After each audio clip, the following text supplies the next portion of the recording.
विद्यार्थियों, मैं Vimlesh Gupta, Manak Nagar railway entry college RDC Lucknow की ओर से आप सभी का इंटरमीडिएट भौतिक विज्ञान की इस महत्वपूर्ण क्लास में स्वागत करता हूं। और आज के इस वीडियो में मैं आपको वैद्युत धारा इलेक्ट्रिक करंट के संबंधित महत्वपूर्ण अंकित प्रश्नोत्तरी भाग 2 के रूप में प्रस्तुत कर रहा हूं। विद्यार्थियों, वैद्युत धारा के इस महत्वपूर्ण प्रश्नोत्तरी भाग 2 के माध्यम से मैं आपको बोर्ड के लिए जो महत्वपूर्ण न्यूमेरिकल पोर्शन है उसकी तरफ आपका ध्यान आकर्षित करूंगा। तो स्टार्ट करते हैं आज का ये महत्वपूर्ण वीडियो। Let us begin. और निश्चित रूप से आपका जो बोर्ड का सिलेबस है वो एनसीईआरटी बेस्ड हो चुका है और इसमें आपको एनसीईआरटी की क्वेश्चन देना है।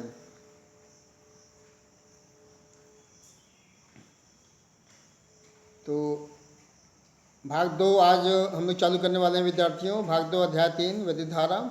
आज के इस वीडियो में जो महत्वपूर्ण जो फॉर्मूले इस्तेमाल होने वाले हैं हम लोग पहले इसको चेक कर लेते हैं। और जैसा कि आप अपने स्क्रीन पर देख पाते हैं कि कुछ फॉर्मूले दिखाए गए हैं। तो निश्चित रूप से यदि प्रतिरोधों को जोड़ा जाता है श्रेणी क्रम में, ओके, तो उसका जो तुल्य या कुल प्रतिरोध निकलता है R=R1 + R2 + R3 इस प्रकार से बन जाए, ओके। और विभवांतर अगर निकालना V, तो सभी विभवांतर जितने होंगे विभव उनका योगफल के बराबर हो जाएगा।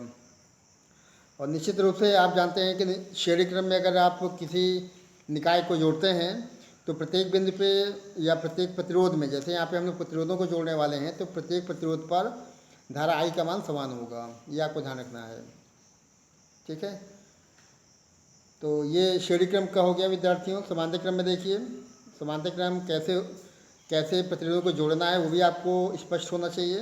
ये इसका मेथड हो गया, प्रोसीजर हो गया है। और इसमें आप देख पाते हैं कि एक प्रतिरोध देखिए ये दिखाया गया है R1 के फॉर्म में, एक प्रतिरोध ये दिखाया गया है R2 के फॉर्म में, एक प्रतिरोध ये दिखाया गया है R3 के फॉर्म में। करंट I जब यहाँ पे एंट्री करती है तो ये जो है 3 भागों में ब्रेक हो जाती है अकॉर्डिंग टू रेजिस्टेंस।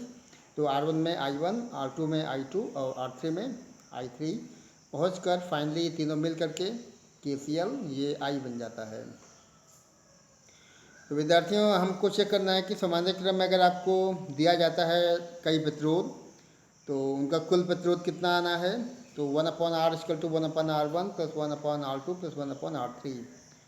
और निश्चित रूप से समांतर क्रम में जो है प्रत्येक बिंदु पे विभवांतर या वोल्टेज पोटेंशियल डिफरेंस सेम होगा, जबकि करंट जो है डिफरेंट होना चाहिए अकॉर्डिंग टू रेजिस्टेंस, ओके। और समांतर क्रम में अगर दो प्रतिरोधों में हमें करंट चेक करना है, अब इसके लिए आपको ओम का नियम अच्छी प्रकार से मालूम होना चाहिए विद्यार्थियों। और V = IR, तो I जो होता है वो प्रतिरोध के व्युत्क्रमानुपाती होता है। इस कॉन्सेप्ट का इस्तेमाल किया गया है। तो यहाँ देखिए ये I2/I1 बराबर R1/R2, और चूँकि I जो है R के व्युत्क्रमानुपाती होता है, ठीक है। और ये देखिए डायग्राम शो किया गया है। एक प्रतिरोध ये दिखाया गया स्मॉल R1 के फॉर्म में, ये दिखाया गया है स्मॉल R2 के फॉर्म में। करंट I जो है इस बैटरी के माध्यम से अगर निकलती है तो यहाँ जो है I1 I2 के फॉर्म में ब्रेक हो जाती है। अब फिर से ये जो है आगे चल के I के फॉर्म में आ जाती है। और यदि विद्यार्थी इस तरह के डायग्राम में अगर आपको I1 की वैल्यू निकालनी है तो आप ये फॉर्मूला लगा सकते हैं, ठीक है। और I2 निकालना है तो ये फॉर्मूला लगा सकते हैं। हालांकि ये फॉर्मूले आप डायरेक्ट ना भी इस्तेमाल करें तो अभी आपको जो है निश्चित रूप से KCL और KVL आपको बताया जाएगा। और इन दोनों के माध्यम से जो है कैसे न्यूमेरिकल को सॉल्व करना है उसका आपको प्रोसीजर बताया जाएगा। अब देखिए विद्यार्थी, ये चूँकि चैप्टर वैद्युत धारा का है तो निश्चित रूप से आपको तमाम जो सेल हैं उनको जोड़ना होगा। अगर मान ली कई संख्या में n नंबर्स में सेल शो किए गए हैं और इनको अगर श्रेणी क्रम में जोड़ना है तो आंतरिक प्रतिरोध यदि R शो किया गया है, विद्युत वाहक बल E है, और बाह्य प्रतिरोध अगर R शो किया गया है तो I का मान यहाँ से निकाल सकते हैं, ठीक है।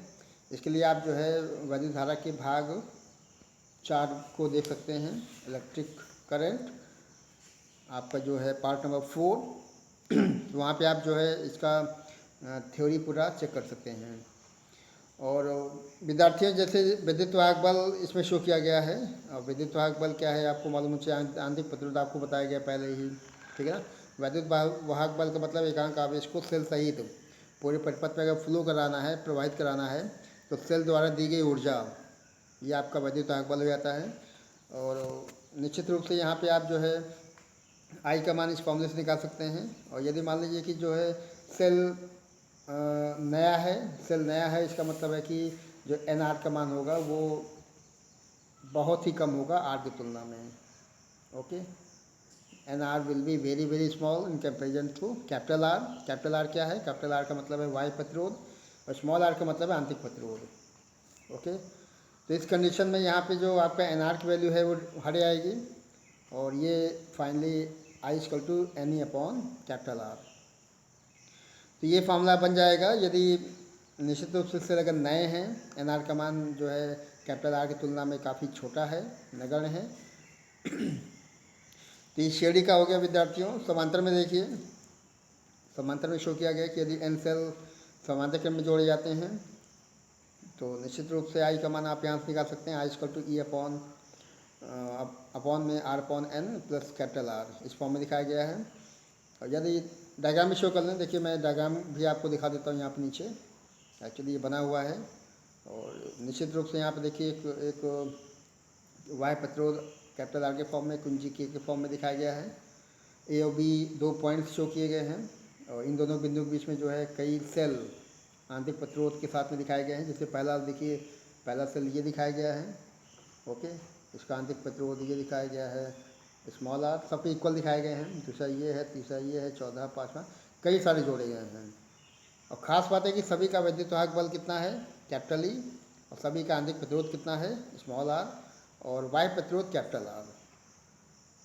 ओके, तो इस कंडीशन में अगर समांतर क्रम की बात चलेगी सेलों के लिए तो निश्चित रूप से आप आई का मान यहाँ से निकाल सकते हैं, ठीक है ना।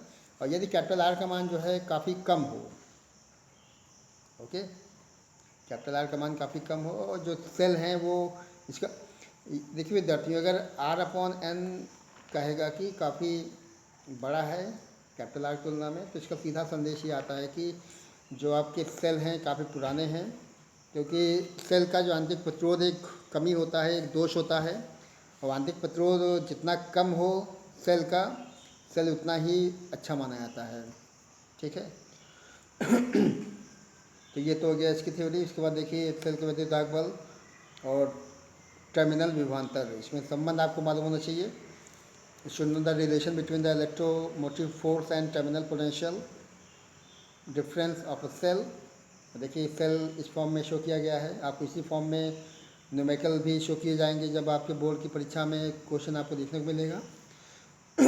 तो डायग्राम में ऐसे ही सेल दिखाई पड़ेंगे। एक पोटेंशियोमीटर ना कहें बल्कि वोल्टमीटर कहें इसको, वोल्टमीटर वी के फॉर्म में जोड़ा गया है समांतर क्रम में, और एक वायु प्रतिरोध के साथ में एक अमीटर श्रेणी क्रम में जोड़ा गया है, कुंजी के दिखाया गया है। और विद्यार्थियों, जब हम कुंजी को ऑन करते हैं तो निश्चित रूप से सेल से धारा आई ली जाती है, तो उस कंडीशन में विभवांतर हम लोग यहाँ से निकाल सकते हैं, B equal to E minus I are.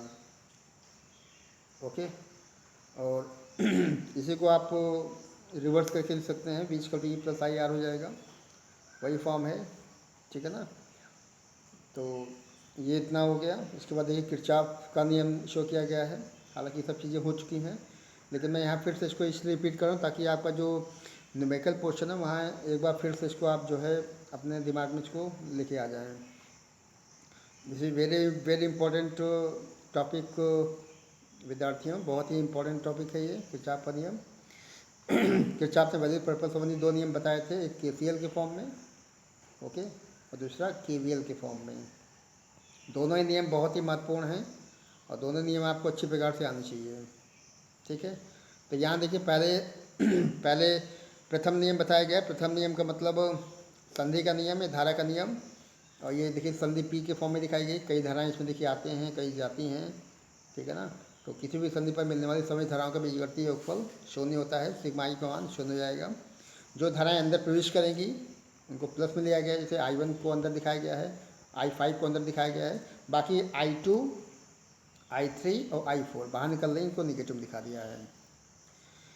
अर्थात करके देखिए ये बनाया गया है, इसका सीधा मतलब है कि जो धाराएं अंदर आएंगी उनको हम लोग प्लस मिलेंगे और जो धाराएं बाहर निकलेंगी उनको माइनस मिलेंगे। अर्थात संध की ओर आने वाली धाराओं का या जाने वाली धाराओं का बीजगणितीय योगफल शून्य होगा। ठीक है ना, ये धाराएं कुल धाराएं संधि की ओर आ रही हैं और ये कुल धाराएं जो है संधि से दूर जा रही हैं। किरचॉफ का प्रथम नियम देखिए दिखाया गया है। किरचॉफ का प्रथम नियम वास्तव में आवेश के संचरण को दर्शाता है। उसके बाद देखिए द्वितीय नियम, again this is very important topic. द्वितीय नियम वोल्टेज का नियम, इसको हम लोग केवीएल के नाम से जानेंगे। Okay, KVL Kirchhoff voltage law, और ये वास्तव में बंद पाश के लिए होता है।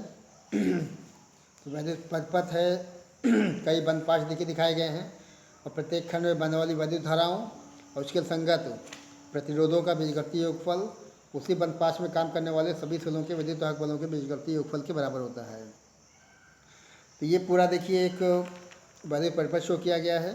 ओके, और ये पहला बंद पाश इस फॉर्म में दिखाया गया है और ये दूसरा बंद पाश इस फॉर्म में दिखाया गया है। ये ऊपर फर्स्ट हो गया, नीचे सेकंड हो गया। ये खंड हो जाएंगे। देखिए पहला ये खंड हो गया, दूसरा खंड ये हो गया, तीसरा खंड ये हो गया। तो बंद पाश विंदखंड, उसमें बहने वाली धाराएं और उनके संगत प्रतिरोध, इनके गुणनफल का बीजगणितीय योगफल उसी बंद पाश में कार्य करने वाले सभी सेलों के विद्युत वाहक बलों के बीजगणितीय योगफल के बराबर होता है। तो निश्चित रूप से ऐसे क्वेश्चन आपको आज मैं कराऊंगा। ठीक है, तो बंद पाश प्रथम में देखिए ये निकाला गया है इक्वेशन और द्वितीय बंद पाश में ये निकाला गया है। तो इसका यूज कैसे करना है मैं आपको अभी आगे चल के बताऊँगा। व्हीटस्टोन ब्रिज के दर्शन आपको कई बार हो चुके हैं, एक बार फिर से देख लें कि होने वाला है। तो विद्यार्थियों, this is very very important topic. Board के लिए मैं भी आपको एक पेपर भी दिखाऊंगा 2020 का XX 346 के रूप में संकेतांक, और उसमें आपको दिखाऊंगा किस प्रकार से ये क्वेश्चन पूछे गए हैं आपके बोर्ड में इस वैद्युत धारा से संबंधित टॉपिक में। तो देखिए विद्यार्थी, ये ब्रिज शो किया गया है और निश्चित रूप से 4 प्रतिरोध दिखाए गए हैं। पहला प्रतिरोध ये है P के फॉर्म में, दूसरा Q के फॉर्म में, तीसरा R के फॉर्म में और चौथा S के फॉर्म में। सबको जोड़ के एक समांतर चतुर्भुज ABCD बना लिया गया है। ठीक है, और यदि देखिए ये कुंजी, हालांकि कुंजी नहीं दिखाई है, कुंजी यहाँ होती है, एक कुंजी यहाँ होती है। ठीक है ना, K1 K2 के फॉर्म में दोनों को ऑन करते हैं और चारों प्रतिरोध जो आपको दिखाए गए हैं PQRS के फॉर्म में, चारों को आपको इस प्रकार सेट कर लेना है कि चारों प्रतिरोधों के मान इस प्रकार से सेट किए जाते हैं कि कुंजी K1 K2 को दबाने पर भी यदि गैल्वेनोमीटर या धारामापी में कोई विक्षेप ना हो तो हम लोग कहते हैं कि जो ब्रिज होता है वो बैलेंस है। ठीक है, अगर ये ब्रिज बैलेंस है इसका मतलब है कि एक रिलेशन बनता है P/Q = R/S। ये जो टॉपिक तो हो चुके हैं पहले विद्यार्थियों, और अब आगे बढ़ें और देखें आज का जो न्यूमेरिकल पोर्शन है, आंकिक प्रश्न हम लोग चलते हैं। तो पहला क्वेश्चन देखिए आपके सामने, आपके स्क्रीन पर दिखाई, इसको आपको पहले ध्यान से पढ़ लेना है। ओके, तो एक वैद्युत परिपथ शो किया गया है और उसमें 1.5 एम्पियर की धारा 4 मिनट, कितना 4 मिनट तक प्रवाहित करने के लिए सेल की 1000 जूल ऊर्जा खर्च होती है। सेल के वैद्युत वाहक बल की गणना करनी है। अब देखिए ऐसा क्वेश्चन आपको दिया गया है और इस क्वेश्चन को लगाना है।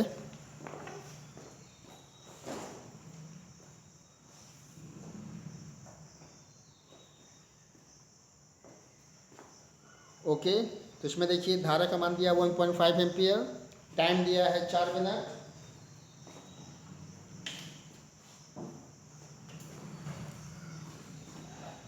तो पहले आपको क्या करना है कि टाइम को चेंज कर लेना है।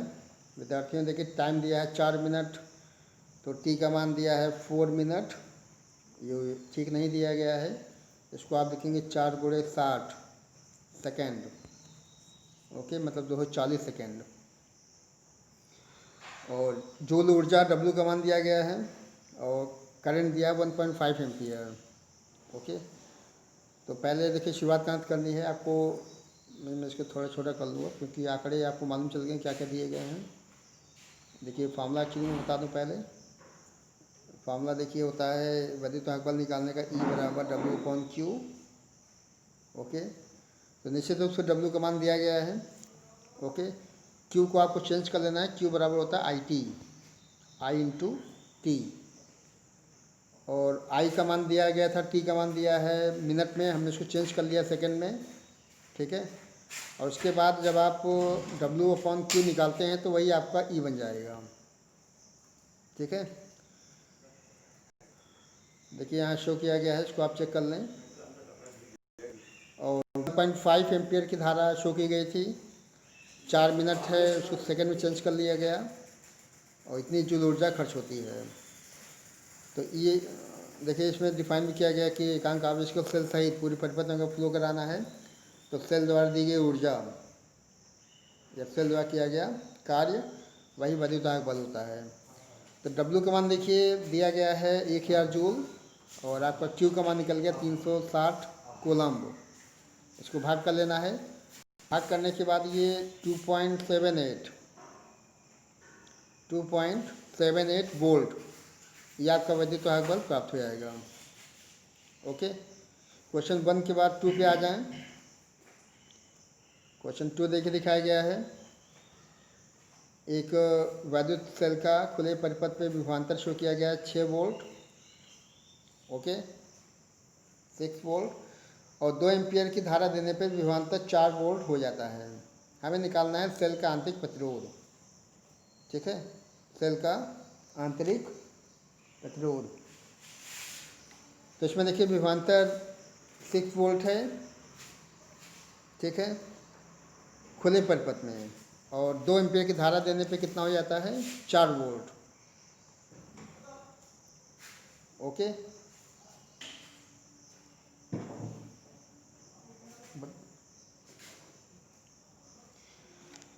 देखिए विद्यार्थियों, खुले परिपथ का मतलब है कि जब परिपथ खुले परिपथ में होगा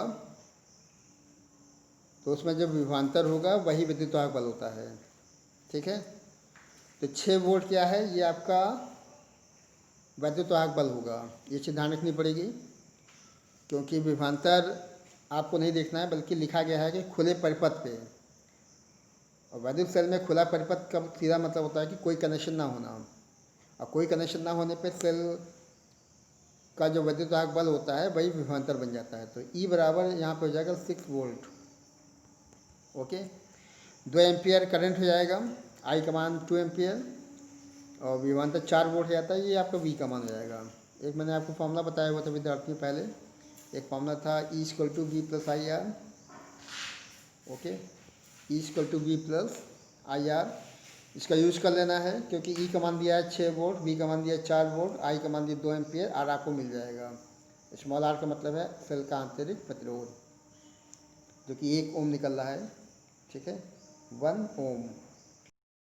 पे आ जाएं, क्वेश्चन 3 में देखिए, पहले क्वेश्चन समझ लें। इसमें देखिए 2 वोल्ट विद्युत वाहक बल और 1 ओम आंतरिक प्रतिरोध।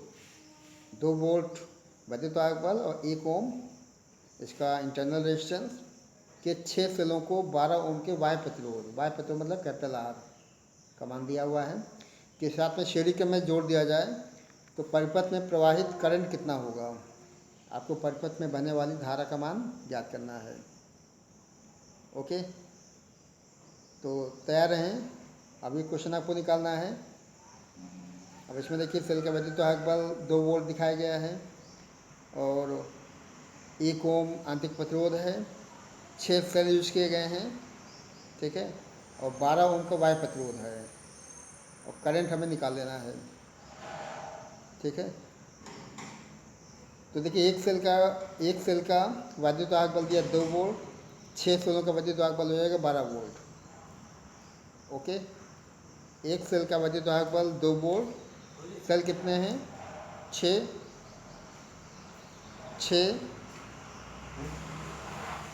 तो 6 दूनी 12 वोल्ट इसका वैद्युत वाहक बल कुल हो जाएगा। ठीक है, और 1 ओम आंतरिक प्रतिरोध शो किया गया है, ठीक है ना। 6 सेल हैं तो 6 ओम 12 ओम 12 वोल्ट कुल वैद्युत वाहक बल हो जाएगा, और साथ में 6 ओम कुल आंतरिक प्रतिरोध हो जाएगा, ठीक है ना। और आपको आई का मान निकालना है, ठीक है। तो देखिए फॉर्मूला पहले आप चेक कर लें। फॉर्मूला होता है इक्वल टू आई। अब चूँकि देखिए यहाँ पे आर दो हैं, एक आंतरिक प्रतिरोध भी दिखाया गया है और बाह्य प्रतिरोध दिखाया गया है, ठीक है। लिखेंगे आर प्लस कैपिटल आर इस प्रकार से। अब यहाँ से आप आई का मान निकाल लें, I equal to E upon R plus, ये बन जाएगा। ई का मान कितना हो जाएगा 6 12, कितना हो जाएगा 12 ओम। स्मॉल आर कितना हो जाएगा 6 ओम, जो है प्राप्त हो जाएगा, ठीक है ना। आप यहाँ देख सकते हैं कि इसमें पहले जो है कैपिटल ई निकाल लिया है 6 12 वोल्ट करके, आर का मान 6 ओम निकाल लिया है, बाकी वही फॉर्मूला लगा दिया गया है, ठीक है ना। तो वाई का मान 2/3 एम्पियर, मतलब 0.67 एम्पियर, ये इसका सोल्यूशन हो जाएगा। क्वेश्चन 4 चेक करें। क्वेश्चन 4 में देखिए, जब 75 ओम के वायु प्रतिरोध, ओके, जब 75 ओम के एक वायु प्रतिरोध को एक बैटरी के टर्मिनल से जोड़ते हैं तो इसमें 0.5 एम्पियर की विद्युत धारा प्रवाहित होती है। अब प्रतिरोध को बढ़ा के 135 ओम कर दिया जाता है तो धारा गिरकर 0.3 एम्पियर आती है। बैटरी का विद्युत वाहक बल और आंतरिक प्रतिरोध ज्ञात करना है, ओके। तो देखिए 2 केस यहाँ बना लेना है, क्योंकि पहले कंडीशन कुछ और थी, बाद में कंडीशन कुछ और हो गया है। कैपिटल आर का मान फिक्स है 75 ओम, ओके। कैपिटल आर का मान 75 ओम हो जाएगा और 0.5 एम्पियर की करंट फ्लो होती है इसमें, ठीक है ना। और जब कहता है कि 75 ओम से बढ़ा के 135 ओम कर दिया जाए तो करंट 0.3 एम्पियर हो जाता है, ओके। हमें निकालना है विद्युत वाहक बल और आंतरिक प्रतिरोध। तो देखिए इधर तो फिर वही फॉर्मूला बन जाएगा जो आपने अभी पीछे देखा था। ऐसे केसेस में देखिए, ऐसे केस में 2 लाइन खींच के आप जो है कंडीशन शो कर देंगे, okay. E equal to I R plus small R, ये पहले केस के लिए, फिर सेकंड केस के लिए, ठीक है ना। अब आपको ये ध्यान रखना है कि एक कंडीशन में, एक स्थिति में जो सेल का ई होगा और सेल का जो आंतरिक प्रतिरोध होगा, मतलब सेल का विद्युत वाहक बल और सेल का आंतरिक प्रतिरोध, इनके मान चेंज नहीं होने हैं, ठीक है ना। लगातार यूज करें तो अलग बात है, काफ़ी समय बाद ई का मान आर का मान चेंज होता है, लेकिन एक निश्चित समय पे जो है ई का मान आर का मान चेंज नहीं होना है। तो यहाँ भी एक्चुअली ई और आर को आपको पूछा गया है, इसको निकालना है। तो आपको 2 केस बना लेना है। देखिए पहला केस इस प्रकार से बना है, विद्युत वाहक बल हमने कैपिटल ई मान लिया है, आंतरिक प्रतिरोध को स्मॉल आर से शो कर दिया है, ये फॉर्मूला मैंने आपको बता दिया। पहले केस में देखिए प्रतिरोध 75 ओम है, वायु प्रतिरोध में बता रहा हूँ क्योंकि आंतरिक प्रतिरोध पूछा गया है। आई का मान दिया 0.5 एम्पियर। तो एक फॉर्मूला देखिए ये बन जाएगा इक्वेशन फर्स्ट के फॉर्म में, ठीक है। ये पहला फॉर्म बन गया। द्वितीय स्थिति में आ जाए, द्वितीय स्थिति में देखिए R2 का मान 135 ओम हो गया था, आई का मान 0.3 एम्पियर गिर गया था। एक और इसी फॉर्मूले में फिर वैल्यू रखी जाती है, ठीक है ना। तो ये बन जाता है इक्वेशन नंबर सेकंड के फॉर्म में, ओके। अब निश्चित रूप से 1 और 2 को हल करना है। दोनों मान चूँकि ई के फॉर्म में दिखाए गए हैं, ये भी ई है, ये भी ई दिखाया गया है, दोनों ई के फॉर्म में दिखाए गए हैं, दोनों को बराबर कर लेना है। बाकी कैलकुलेशन है, ठीक है। कैलकुलेशन का मतलब इसको आप ऐसे देख लें, दोनों को बराबर दिखाया गया। दोनों को बराबर दिखाने का मतलब है कि 0.5 अंदर ले आना है, 0.3 को अंदर ले आना है, ठीक है ना। तो ये बन जाएगा लेफ्ट हैंड पे, ये बन जाएगा राइट हैंड पे। दोनों वार को एक साथ कर लेंगे, जो नंबर्स हैं उनको एक साथ कर लेना है। तो वार का मान जो है स्मॉल आर का मान 15 ओम निकल रहा है, 15 ओम। अब ये स्मॉल आर की वैल्यू आप 1 2 कहीं रख देंगे तो इससे जो है आपका वैद्युत वाहक बल ई का मान बन जाता है, जो कि यहाँ पे 45 वोल्ट प्राप्त होता है। ओके, तो ये क्वेश्चन हो गया है। क्वेश्चन 5 पे आ जाएं। देखिए डायग्राम शो किया गया है और डायग्राम में स्थिर अवस्था में दोनों कंडेंस कैपेसिटर्स पर संचित आवेश और विभव आपको ज्ञात करना है। बढ़िया क्वेश्चन है ये, बड़े नंबर में 3 से 5 नंबर में आ सकता है। ठीक है, तो देखिए डायग्राम शो किया गया नीचे, इसको यूज़ करना है। यूज़ करते हुए जो है हमें संचित आवेश Q का मान और विभव V निकालना है। तो पहले मैं आप क्वेश्चन कैसे लगना है वो समझा देता हूँ, इसके बाद इसका जो नीचे सॉल्यूशन दिखाया गया है मैं इसको आपको हिंट कर दूंगा। ठीक है, तो संचित आवेश और विभव निकालना है। डायग्राम को मैं थोड़ा बड़ा कर लूँ।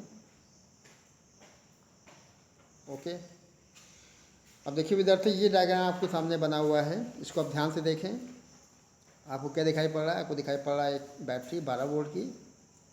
ठीक है, और इसका एक प्रतिरोध दिखाया गया है, इसको आंतरिक प्रतिरोध भी कर सकते हैं 1 ओम का।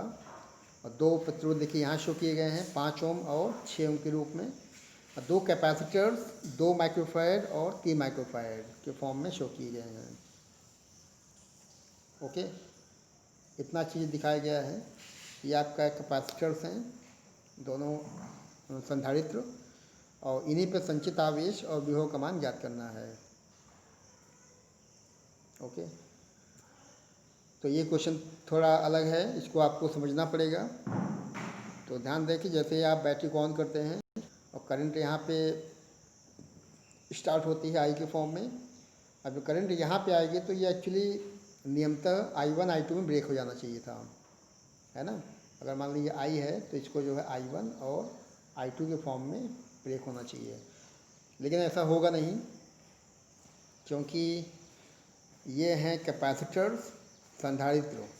ठीक है, और उनकी खास बात ये होती है कि दोनों कैपेसिटर जब आवेशित हो जाते हैं, चार्ज हो जाते हैं, उसके बाद ये एक्स्ट्रा आवेश या करंट नहीं लेते हैं। और ये प्रक्रिया बहुत ही कम समय मिली सेकेंड में होता है, मतलब पलक झपकते ही जो है दोनों कैपेसिटर चार्ज हो जाएंगे, और चार्ज होने के बाद इनमें कोई करंट पास नहीं होनी है। This is very very important point, बहुत ही महत्वपूर्ण बिंदु है ये। मैंने आपको क्या बताया? मैंने आपको ये बताया कि जब करंट यहाँ से चालू होती है और वो करंट इनमें प्रवेश करती है, और चूँकि दोनों कैपेसिटर्स हैं, संधारित्र हैं, इनमें करंट जब पहुँचता है तो बहुत जल्दी ये करंट को लेते हैं, आवेश को लेते हैं और चार्ज हो जाते हैं। आवेशन के पश्चात ये अन्य या अतिरिक्त आवेश को ग्रहण नहीं कर सकते हैं। तो निश्चित रूप से विद्यार्थियों, आप ये देखिए करंट ऐसे फ्लो होगा, करंट आई जो था ऐसे चला है, अब करंट यू जाएगा ऐसे आई के फॉर्म में, और ये जो है आई यहाँ पहुँच जाएगा। ठीक है, तो जब आपको कैपेसिटर या संधारित्र का कॉन्सेप्ट मालूम होगा तभी आप ये चीज़ लगा सकते हैं। ठीक है, अब देखिए स्थितियाँ आसान हो गई हैं, क्योंकि 5 ओम यहाँ दिखाया गया है, 6 ओम यहाँ दिखाया गया है, 1 ओम यहाँ दिखाया गया है। अब तीनों में करंट सेम है कि नहीं? देखिए ऐसे प्लस से करंट निकला, और ये जो है पहले रेजिस्टेंस 5 ओम में चला जाएगा, क्योंकि ऊपर अब नहीं जाना है, और इसके बाद ये 6 ओम में जाएगा, और फिर ये ऊपर नहीं जाना है, फिर नीचे आएगा, नीचे आके जो है 1 ओम से होते हुए ये पहुंच जाएगा इसके नेगेटिव में। तो करंट के फ्लो होने का तरीका ये होगा, पहली चीज़। ठीक है ना, और पहला काम आपको यही कि पहले आपको आई निकालना पड़ेगा, और आई निकालने के लिए जो है, चूँकि आपको मालूम चल गया है कि ये जो संयोजन है 5 का, 6 का और 1 का श्रेणी क्रम है, क्योंकि तीनों में धारा का मान समान है, तीनों में करंट आई फ्लो होता है। 5, 6, 1 कितना हो गया? 12 ओम। ओके, तो परिपथ का कुल प्रतिरोध 12 ओम हो गया है। अब आपको करंट निकाल लेना है, वैद्युत धारा। तो ओम का नियम V/IR या E/IR, I/V/R या E/R। तो कुल R का मान निकाल चुके हैं आप लोग।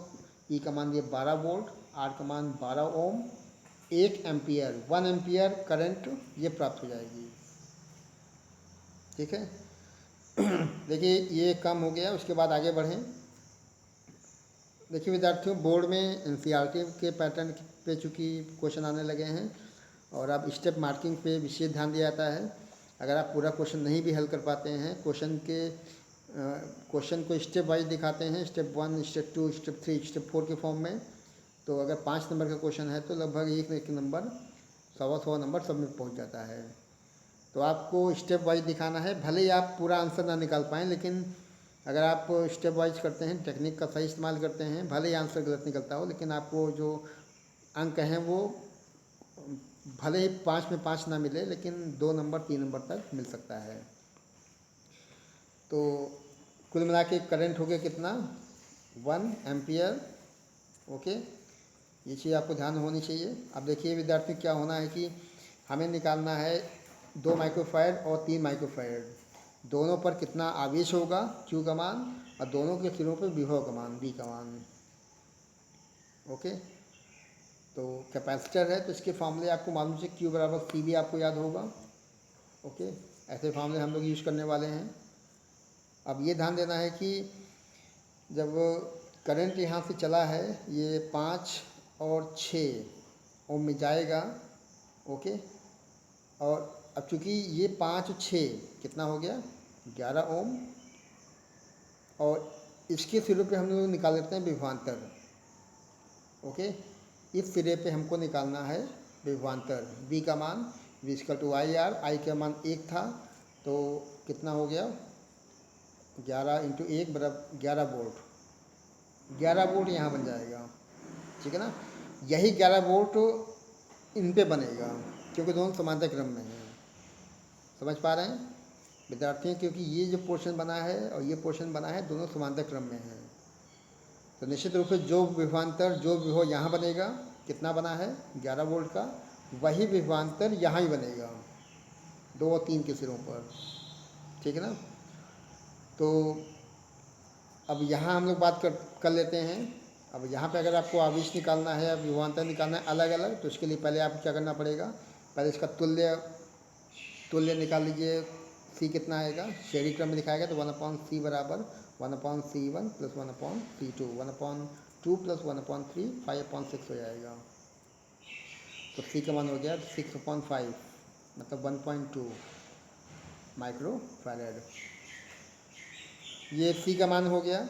अब आपको अगर इस पर निकालना है V का मान, पहले आवेश निकाल लें। इस आवेश तो दोनों पे समान आएगा, ध्यान देंगे विद्यार्थी, दोनों पे आवेश का मान समान आएगा, क्योंकि दोनों हैं श्रेणी क्रम में। ठीक है, तो क्या करना है, Q बराबर CV, C × V। C का मान दिखाया गया था कितना, 1.2, और V का मान बना था 11। इसको हल कर लेना है।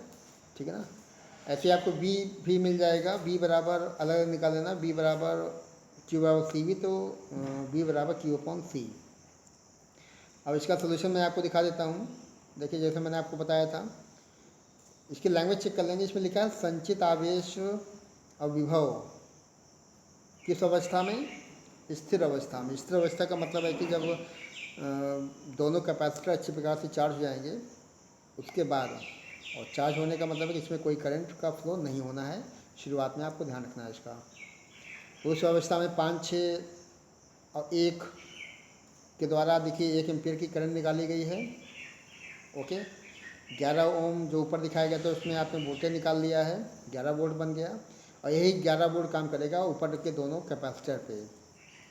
ठीक है ना, तो कैपेसिटर 1.2 माइक्रोफैराड निकाल के दिखा दिया गया है। संचित आवेश निकालना है, Q बराबर C × V, 1.2 का मल्टीप्लाई किया गया 11 के साथ में 13.2 माइक्रोकुलाम हो जाएगा। ओके, 13.2 माइक्रोकुलाम ये बन जाएगा। और इसके बाद देखिए, अगर 2 माइक्रोफैराड और 3 माइक्रोफैराड, इनके सिरों पे विभवांतर भी पूछा गया था। ओके, तो इसी फॉर्मूले से देखिए V निकालना है, तो V बराबर क्या बन जाएगा, Q/C।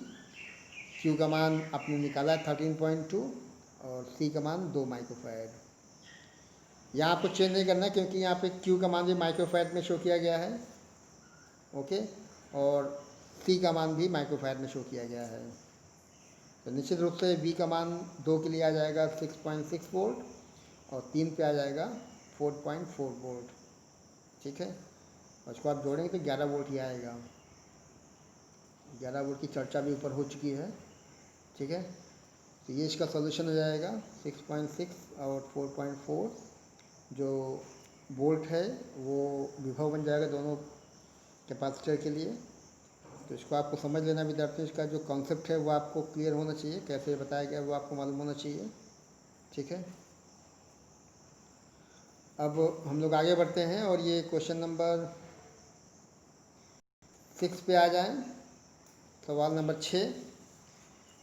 अब सवाल नंबर 6 देखिए, शो किया गया है, दिए गए परिपथ में प्रत्येक सेल के सिरों के बीच का विभवांतर हमें ज्ञात कर लेना है। ये क्वेश्चन अभी जल्दी बोर्ड में पूछा गया है। मैं आपको देखिए भी एक पेपर मेरे हाथ में है एक्स के रूप में, ये 2020 का सेट है। आप लोग इसको नेट से भी डाउनलोड कर सकते हैं। बाकी आगे चल के मैं इसका सॉल्यूशन भी पूरे सेट का बनाने वाला हूँ।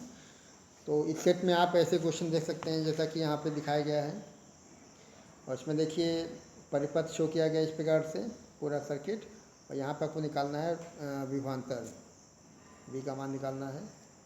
ठीक है, तो स्टार्ट करते हैं। तो देखिए विद्यार्थियों, पहले आप चेक कर लें डायग्राम में क्या शो किया गया है। एक इसको और जूम कर लेता हूँ, बड़ा कर लूँ। सवाल नंबर 6। ओके, अब देखिए डायग्राम आपको दिख रहा है अच्छी प्रकार से। 2 वोल्ट का एक सेल देखिए यहाँ दिखाया गया है, 4 वोल्ट का एक सेल देखिए यहाँ दिखाया गया है।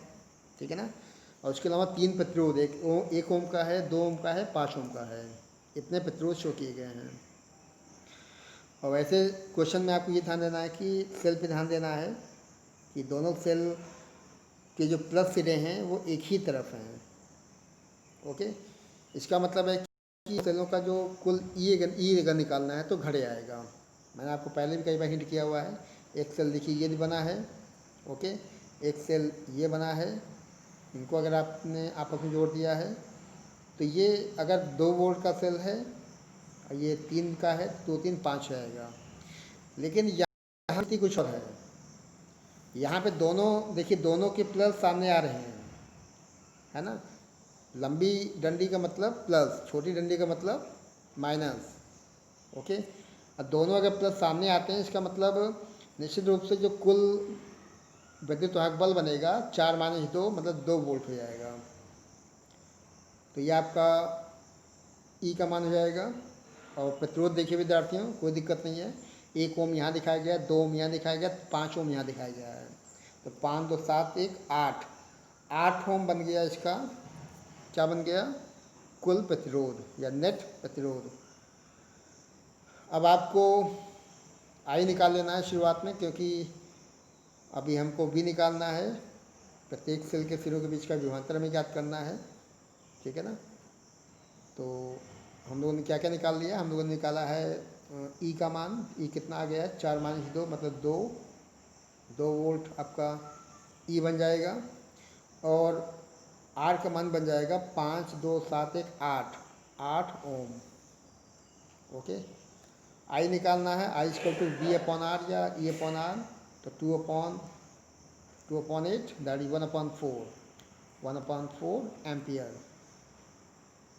ओके, तो विद्यार्थी ये आपका आई का मान हो जाएगा कि पूरे परिपथ में कितना करंट फ्लो हो रहा है in the whole circuit. The value of current I that is flowing inside the circuit that is 1/4 ampere, 0.25 ampere, 0.25 ampere. This is the value of the current. अब आपको निकालना है कि क्वेश्चन देखिए ये है कि सेल के सिरों के बीच का विभवांतर कितना है। तो एक सेल देखिए 2 वोल्ट का है, एक 4 वोल्ट का है। ठीक है ना। एक फार्मूला मैंने आपको बताया पहले, E equal to V plus I R. ध्यान देना है क्योंकि यहाँ पे आपको अगर 2 वोल्ट कहा जाएगा तो 2 वोल्ट का मतलब ये इतना पोर्शन। एक देखिए ये बन गया और दूसरा ये बन गया सेल। मैं इसको ऐसे क्यों दिखा रहा हूँ? क्योंकि मैं चाहता हूँ कि इसका आप विभवांतर अलग निकाल लें और इसका विभवांतर अलग निकाल लें। ओके, तो इस वाले में देखिए क्या होना है, 2 वोल्ट इसमें लिखा गया है, उसका मतलब आपको V निकालना है, तो V बन जाएगा E माइनस आई आर। ठीक है ना, बंद कर लें। और चूँकि देखिए इसका चूँकि निगेटिव सामने ये प्रतिरोध दिखाएगा तो इसको आप प्लस दिखा सकते हैं, ये आपका विभवांतर हो जाएगा V1 के फॉर्म में। ऐसे सेकंड वाले में देखिए V2 निकाल दिया गया है और V2 का मान जो है वही फॉर्मूला लग जाएगा फिर से, E2 माइनस IR2, इसको हल कर लेना है। तो V1 का मान 2.25 वोल्ट और V2 का मान 3.5 वोल्ट। ओके, इसका थोड़ा चिन्ह चेक करिएगा विद्यार्थी, जो मैंने आपको जो हिंट किया हुआ है, क्योंकि यहाँ जो पोलैरिटी है ये एक्चुअली ये तरीका होता है किसी सेल को दिखाने का, आपको पहले भी दिखाया गया है ये चीज़। ठीक है ना, तो ये तरीका है किसी सेल को दिखाने का, और ये उल्टा बना हुआ है, इसी वजह से यहाँ जो चिन्ह है वो चेंज किया गया है। ठीक है ना, बाकी इसमें देखिए वही चिन्ह दिखाया गया, सही चिन्ह दिखाया गया है। तो इस प्रकार से V1 का मान 2.25 वोल्ट और V2 का मान 3.5 वोल्ट। इसको आप सॉल्व करके स्वयं चेक करें कि आंसर टैली कर रहा है कि नहीं टैली कर रहा है। ठीक है, क्वेश्चन नंबर 7 पे आ जाएं। क्वेश्चन 7 देखिए इस प्रकार से बना हुआ है, परिपथ शो किया गया है और पुनः हमें A और B के बीच का निकालना है विभवांतर। ओके, क्वेश्चन आप देख लें, उसकी लैंग्वेज समझ लें, डायग्राम चेक कर लें और फिर मैं इसका सॉल्यूशन बताता हूँ। ओके, तो ध्यान दें कि दर्शाए गए परिपथ में A और B के बीच का विभवांतर आपको ज्ञात करना है। You have to find out the potential difference across A and B। A और B के बीच का हमें निकालना है विभवांतर। ठीक है, तो कोई दिक्कत नहीं है, विशेष दिक्कत। अब देखिए यहाँ से आपका जो किरचॉफ को जो 2 नियम बताए गए थे, प्रथम नियम संधि का धारा का नियम, द्वितीय नियम जो है वोल्टेज का नियम, दोनों का यूज़ करना पड़ेगा। ओके, और इस डायग्राम में देखिए A और B के बीच का विभवांतर मतलब VAB निकालना है। तो इसके लिए आपको 4 ओम में कितना करंट है वो निकाल लें और 4 से गुणा कर लें, है ना, ये सॉल्यूशन। लेकिन इतना आसान नहीं है, बल्कि आपको मैं डायग्राम बड़ा करके दिखाऊं और फिर इसका सॉल्यूशन बता दूं कैसे करना है इसको। चलिए अब ध्यान दें, क्योंकि किरचॉफ के दोनों नियम को बताएंगे, किरचॉफ का प्रथम नियम द्वितीय नियम, उनके एप्लीकेशन में ये देखिए मेन एप्लीकेशन चालू हो रहा है। इसमें देखिए एक सेल ये दिखाया गया 2 वोल्ट का, एक सेल ये दिखाया गया है 2 वोल्ट का। दोनों की पोलैरिटी आपको चेक कर लेनी है विद्यार्थियों। पोलैरिटी का मतलब इसका प्लस देखिए यहाँ पे है, माइनस यहाँ पे है, इसका माइनस यहाँ पे, प्लस यहाँ पे है। ठीक है, अब मैं थोड़ा चेक कर लूँ विद्यार्थियों कि इसमें क्या लेके चला है, I1 I2 कहाँ पे है, क्योंकि आपको इसी से फिर आगे सॉल्व करना है। ये देखिए डायग्राम बना हुआ है, I1 मैं यहाँ दिखाता हूँ और I1 2 वोल्ट में बाएं हाथ में। ठीक है, ठीक, देखें ध्यान दें। ओके, अब देखिए पहला सेल ये दिखाया गया है 2 वोल्ट का, इसका प्लस दिखाया गया, माइनस दिखाया गया है।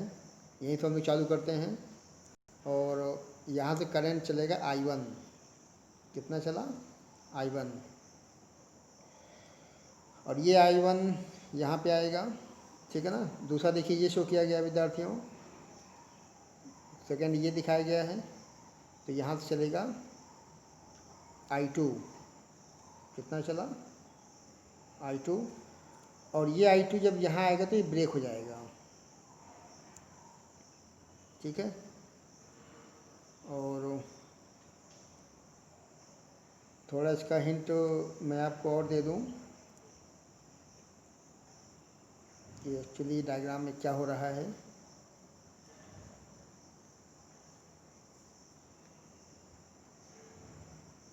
प्रतिरोध को आपको चेक कर लेना है विद्यार्थियों। देखिए एक चीज़ आप ये कर सकते हैं इसमें कि इन दोनों को सॉल्व कर सकते हैं, बिल्कुल, और इन दोनों को भी सॉल्व कर सकते हैं। ओके, और भाई ये आपका जो पहला डायग्राम ये दिखाया गया है 2 ओम और ये 2 ओम, ये श्रेणी क्रम में जोड़े गए हैं।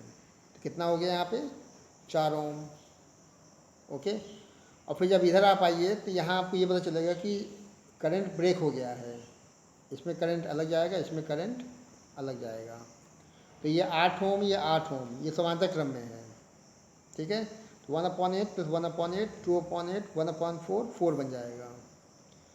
तो कहने का मतलब ये है कि 4 ओम यहाँ ही बनेगा कुल, और 4 ओम यहाँ ही बनेगा। आपका परिपथ कुछ छोटा हो जाएगा। ठीक है, परिपथ छोटा होने का मतलब ये है कि अब जो 5 बनेगा आपका, वो कुछ ऐसा बनेगा। पहला बंद 5 आप ये ले लीजिए, और दूसरा बंद 5 को लिखना, क्योंकि यहाँ पे आपको लिख देना है कितना 4 ओम, उसको हटा देना है। ये हट गया, ये पूरा पोर्शन हट जाएगा। ठीक है, यहाँ 4 ओम यहाँ बन गया है, और 4 ओम यहाँ भी दिखा दें, इन दोनों को हटा के। ठीक है ना, अब मैं आपको कैसे करंट का फ्लो होना वो बता देता हूँ जल्दी जल्दी। ध्यान दें कि जैसे यहाँ पे करंट फ्लो हुआ है I1, और यहाँ से करंट फ्लो हुआ है I2, ध्यान देंगे। ओके, करंट यहाँ से I1 इसमें गया, और यहाँ से I2 यहाँ जाएगा, फिर I2 इसमें चला जाएगा। ये जंक्शन है, ध्यान देना विद्यार्थियों। इधर से कितना आएगा, इधर से आएगा I1, इधर से कितना गया I2, जंक्शन है, जोड़ है, मिलान बिंदु है, जोड़े आएगा, और इसमें कितना चला जाएगा I1 + I2, इसमें करंट बनेगा I1 + I2। ओके, क्लियर है चीज़ें। अब इसमें आपको देखिए बंद 5, एक बंद 5 ये बन गया है, दूसरा बंद 5 बन गया है। ठीक है ना, और दोनों में आपको लगा देना है KVL, किरचॉफ का वोल्टेज का नियम। ओके, किरचॉफ का वोल्टेज का नियम किसी विद्युत परिपथ के प्रत्येक बंद पाश के विभिन्न खंडों में बहने वाली विद्युत धाराओं और उनके संगत प्रतिरोधों के गुणनफल का बीजगणितीय योगफल उसी बंद पाश में कार्य करने वाले सभी सेलों के विद्युत भागफलों के बीजगणितीय योगफल के बराबर होता है। मतलब सिग्मा IR = सिग्मा E, ये बन जाएगा। तो आगे देखें, अब मैं आपको ये बता दूं कि इसका क्या महत्व है इसमें, क्योंकि आपको केवल मैंने बता दिया है। अब देखिए 4 ओम ये था, 4 × I1 और प्लस 4 × I1 + I2 बराबर 2, एक ये बन गया। और दूसरा बंद 5 देखिए ये बनेगा, इसको यूज़ करना है। इसमें भी आप करंट चेक कर लेंगे कौन कौन सी हैं। करंट देखिए कौन कौन सी है, करंट ये है I2 के फॉर्म में, और दूसरा इसमें है I1 + I2 के फॉर्म में, है ना। एक करंट ये बनेगी I2 के फॉर्म में, ये 8 नहीं 4 हो जाएगा क्योंकि दोनों को एक साथ किया गया है। एक करंट यहाँ होगा I1 + I2, तो ये करंट ये प्रतिरोध और ये करंट ये प्रतिरोध बराबर 2 वोल्ट। तो दोनों को सॉल्व कर लेना होगा। अब आप सॉल्यूशन यहाँ देख रहे हैं विद्यार्थियों, इसने क्या किया है, पहले तो ये 2 2 को हटा दिया है ना। 2 2 कितना हो गया 4, और यहाँ जो 8 8 था उसको भी समांतर में ही है, तो इसका भी 4 बन गया। तो पहले बंद पाश में, दूसरे बंद पाश में किरचॉफ का द्वितीय नियम वोल्टेज का नियम लगा दिया गया है। तो आपको क्या करना है, जो भी करंट है, जो भी उसके संगत प्रतिरोध है, गुणा करते आना है। उनको बीजगणितीय योगफल करने के बाद बराबर उस बंद पाश में जितने सेल होंगे उनके विद्युत भागफलों को दिखा देना होगा। तो निश्चित रूप से 2 इक्वेशन देखिए बननी है विद्यार्थियों, और दोनों इक्वेशंस इस प्रकार से बन गई। पहला इक्वेशन देखिए ये बना है पहले बंद पाश के लिए, ये दूसरे बंद पाश के लिए। बाकी सिंपली इसको आपको हल कर लेना है, घटाने पे जो है I1 I2 बराबर दिख जाना है। ठीक है ना, और उसके बाद फिर तो ये डायग्राम आप देख रहे हैं विद्यार्थियों, बगल में देखिए उसी डायग्राम को शो किया गया है, और 4 4 दोनों प्रतिरोध शो किए गए हैं। ठीक है ना, और I1 I2 मैंने आपको पहले बता दिया है। इक्वेशन 1 2 दोनों बन चुके हैं, अब दोनों का आपको हल कर लेना है। और निष्कर्ष देखिए यहाँ नहीं निकल रहे, दोनों करंट सेम है, लिखा है I1 = I2 ये बन रहा है। इसका मतलब कि अगर आप I1 I2 दोनों बराबर दिखाते हैं तो दोनों का मान 1/6 आता है। अब आपको निकालना है ए और बी के बीच का विभवांतर। तो ओम का नियम B = IR, आई का मान निकल गया 1/6, आर का मान देखिए 4 ओम दिखाया गया तो 4/3 वोल्ट। ये आपका टोटल फुल आंसर हो जाएगा। क्वेश्चन नंबर 8 पे आ जाएं। क्वेश्चन नंबर 8 में देखिए एक डायग्राम शो किया गया है और डायग्राम में आपको पूछा गया है कि जो है आई का मान ज्ञात करें। ये क्वेश्चन 2017 में बोर्ड में आया हुआ है, ठीक है। तो इसको भी हम लोग चेक कर लेते हैं। और this is very very important question. और मैं इसको थोड़ा जूम कर लूँ फिर आपको दिखाता हूँ। देखिए विद्यार्थी, ये एक सर्किटिंग शो किया गया है। इसमें एक संधि P के फॉर्म में, एक संधि Q के फॉर्म में, एक संधि R के फॉर्म में, ठीक है। आपको किरचॉफ का प्रथम नियम सिग्मा I बराबर 0, ओके। किसी भी संधि पर मिलने वाली समस्त वैद्युत धाराओं का बीजगणितीय योगफल 0 होता है, इसका इस्तेमाल कर लेना है। तो बिंदु P पे देखिए 2 एम्पियर अंदर आएगा, 2 एम्पियर अंदर आएगा, नहीं सॉरी, P पर 2 एम्पियर अंदर आ रहा है, ठीक है। 2 एम्पियर यहाँ से भी अंदर आएगा, ये भी ठीक है। 1 एम्पियर बाहर निकल रहा है और यहाँ I1 बाहर निकल रहा है, ठीक है। तो आपको देखिए नियम पहले मैंने आपको कई बार बताया KCL के फॉर्म में, किरचॉफ का प्रथम नियम, संधि का नियम, धारा का नियम। तो बिंदु P पर 2 एम्पियर 2 एम्पियर 4 एम्पियर अंदर आएगा, 1 एम्पियर और I1 ये बाहर निकल रहा है। मतलब क्या बनेगा, ये बन जाएगा 2 + 2 = 1 + I1। तो I1 का मान हो जाएगा 4 - 1 = 3 एम्पियर, ओके। तो यहाँ से आपका I1 का मान निकल चुका है, I1 आ गया है 3 एम्पियर। अब आप आगे निकल आएँ, I1 मिल गया कितना, 3 एम्पियर। अब बिंदु आप P पे आ जाएंगे। बिंदु P आपका फिर से एक संधि के रूप में काम करेगा, जंक्शन बन जाएगा, जोड़ बन जाएगा।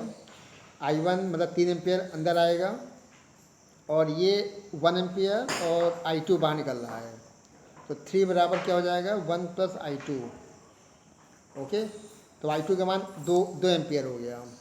कितना हो गया, 2 एम्पियर, ओके। अब बिंदु R पे आप आ जाएंगे। बिंदु R पे देखें, I2 या 2 एम्पियर अंदर आएगा, 1.2 एम्पियर बाहर निकलेगा, I बाहर निकलेगा और 1 एम्पियर अंदर आएगा। तो जो धाराएं अंदर आएंगी उनको आपको प्लस में करना है, जो धाराएं बाहर निकलेंगी उनको आपको माइनस में कर लेना है। या जो धाराएं अंदर आ रही हैं उनको आप एक तरफ कर लें और बराबर जो धाराएं बाहर निकल रही हैं उनको एक तरफ कर लें। तो देखिए इस प्रकार से ये हल किया गया है। इसको आप बाद में डायग्राम स्वयं बना के इसको आप चेक कर लें कितना आप सही निकाल पा रहे हैं। P के लिए देखिए निकाला गया 3 एम्पियर, Q के लिए निकाला गया 2 एम्पियर और R के लिए निकाला गया है 1.8 एम्पियर। क्वेश्चन नंबर 9 पे आ जाएं। वेरी इंपॉर्टेंट क्वेश्चन, बड़े नंबर के लिए है ये। क्वेश्चन 9 में देखिए परिपथ शो किया गया है, एक बड़ा परिपथ। इसमें आपको A और B के बीच निकालना तुल्य प्रतिरोध, ओके। और करंट I का मान निकालना है और साथ में शक्ति क्षय भी निकालना है, ओके। तो शक्ति क्षय भी हम लोग निकालेंगे विद्यार्थियों।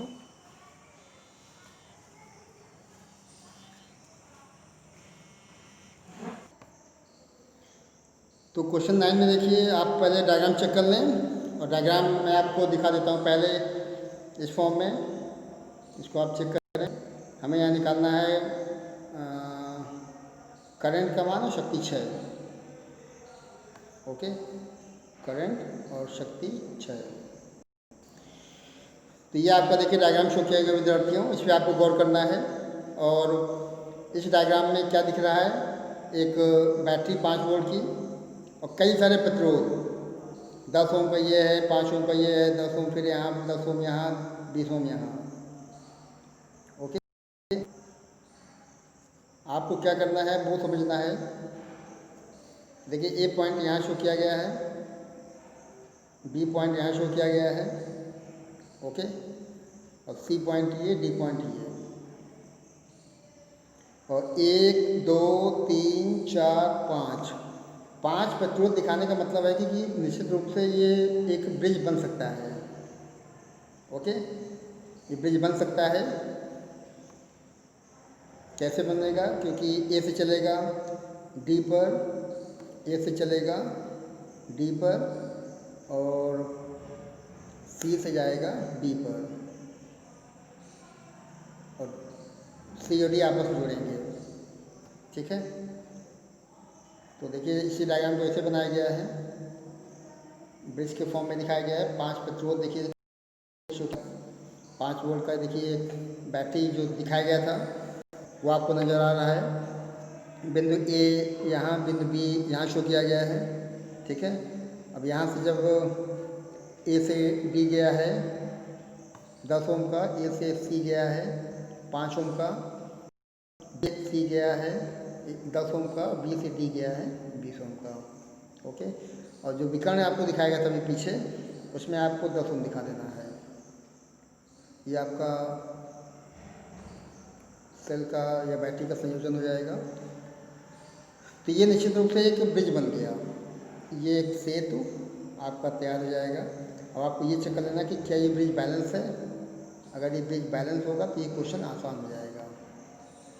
ठीक है, देखिए ये P हो गया, ये Q बन गया, ये R हो गया, ये S बन गया। ठीक है, तो P/Q मतलब 10/20 कितना है ये 1/2, 5/10 कितना है ये 1/2 बराबर निकल रहा है। मतलब ये जो ब्रिज दिखाया गया है ये बैलेंस है, संतुलन की अवस्था में है। और संतुलन की अवस्था में होने का मतलब है कि इस विकर्ण में कोई करंट पास नहीं होनी है। ओके, आपको ध्यान देना है, this is very very important point, कि इस विकर्ण में कोई भी करंट पास नहीं होना है। ठीक है, तो करंट जब यहाँ से चलेगा I के फॉर्म में, तो यहाँ ब्रेक हो जाएगा I1 के फॉर्म में और इसमें जाएगा I2 के फॉर्म में। ठीक है ना, तो जो करंट 10 ओम में है वही करंट 20 ओम में जाएगा। ओके, और जो करंट 5 ओम में दिखाया गया है वही करंट यहाँ 10 ओम में दिखाया गया है। मतलब I1 यहाँ और I1 यहाँ भी, I2 यहाँ और I2 इसमें भी, जंक्शन है ये, फिर से ये I बन जाएगा। ठीक है, तो ये आसान हो गया। देखिए विद्यार्थियों, अब आपको क्या करना है, अब आपको ये दिखाना है कि चूँकि 10 और 20 श्रेणी क्रम में है, 30 ओम यहाँ बन जाएगा, 5 और 10 श्रेणी क्रम में है, 30 ओम यहाँ बन जाएगा, फिर ये दोनों समांतर हो जाएंगे। ओके, ये दोनों समांतर हो जाएंगे, इसको बाद में दिखाएंगे। तो पहले बैलेंस ब्रिज है, ये बहुत अच्छी बात है, this is very important point, कि आपका जो ब्रिज है वो बैलेंस है, संतुलित है।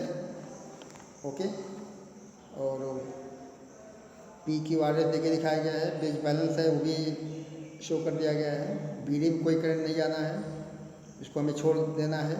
ठीक है, R1 निकाल लिया है 30 ओम के फॉर्म में, R2 निकाल लिया है 15 ओम के फॉर्म में। ठीक है, इनका तुल्य निकाला है 10 ओम। करंट निकालना E/R या V/R कर लेंगे, 0.5 एम्पियर करंट हो जाएगा।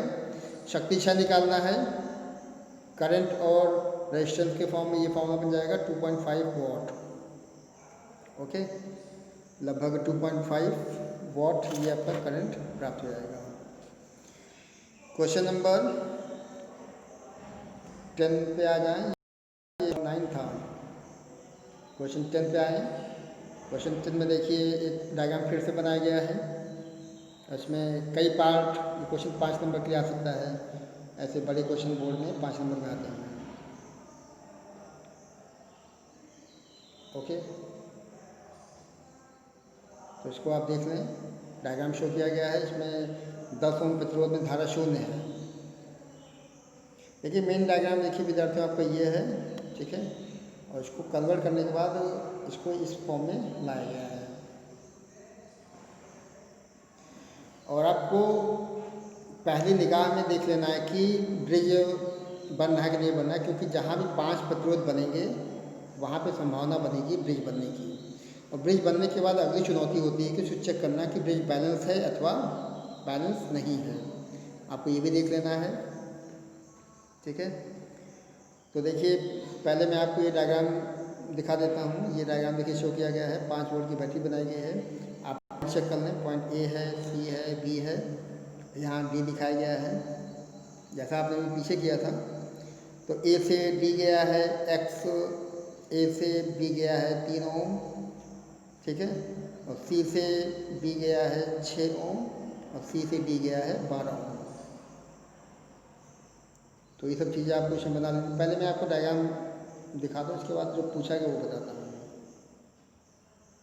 या पहले जो पूछा गया वो देख लें आप, क्या क्या निकालना है पहले आपको समझ लेना है, ज्ञात करना है। क्या क्या ज्ञात करना है?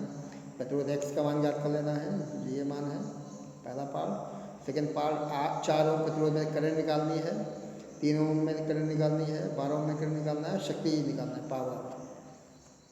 ओके, अब आप डायग्राम को थोड़ा बड़ा करके देख लें, लार्ज कर दिया मैंने, और डायग्राम पे ध्यान दें। देखिए ए पॉइंट और सी पॉइंट पहले दिखा देना है आपको, ठीक है। ए से बी पे जाना है 3 ओम, ए से बी गया है 3 ओम, ओके। फिर ए से सी बी गया है 6 ओम, सी से बी गया है 6 ओम। फिर ए से डी गया है एक्स, ए से डी गया है एक्स, और सी से डी गया है 12। चलिए हो गया। अब बचा है ये आपका विकर्ण है, ये आपका विकर्ण शेष है।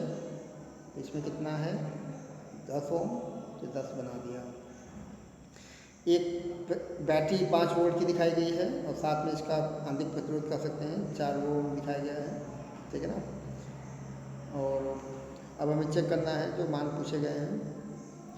अब पहले आपको ये देख लेना कि क्या ये ब्रिज बैलेंस है, ये पी क्यू आर एस। अच्छा बैलेंस है ये, क्योंकि ऊपर देखिए लिखा गया है एक लैंग्वेज कि 10 ओम में कोई करंट फ्लो नहीं होता है, लिखा है, ओके। 10 ओम में कोई करंट फ्लो नहीं होता, इसका मतलब ब्रिज बैलेंस है। अब आप क्या करना है, ये ब्रिज बैलेंस है, और क्या करना है उसको देखें। अगर ब्रिज बैलेंस है इसका मतलब है कि P upon Q R upon S, इससे आप x का मान निकाल सकते हैं, है ना। तो 3/6 बराबर x/12, 6 दूनी 12, x का मान आ गया 6 ओम। आपका प्रतिरोध जो अज्ञात था वो मिल जाएगा, ठीक है ना। उसके बाद आप करंट निकाल सकते हैं, कुल प्रतिरोध पहले निकाल लेंगे, देख लें कैसे हल किया गया है, कोई दिक्कत नहीं है। देखिए पहले व्यवस्थित कर लेना है ब्रिज के फॉर्म में। ब्रिज जब बन जाएगा उसके बाद देखिए पहला पार्ट 6 ओम निकाल दिया इसने, ओके। अब आपको ध्यान देना करंट निकालना है, तो उसके लिए आपको तरीका मालूम होना चाहिए कि ये दोनों हो जाएंगे श्रेणी क्रम, ये दोनों हो जाएंगे श्रेणी क्रम, जो आएगा समांतर हो जाएगा, कुल आर का मान बन जाएगा, ठीक है ना। एक आर देखिए भी रखा हुआ है, इसको आर डैश मान लें, तो B = I R plus R dash, ये आर डैश दिखाया गया है। इससे आप आई निकाल लें, ठीक है ना। उसके बाद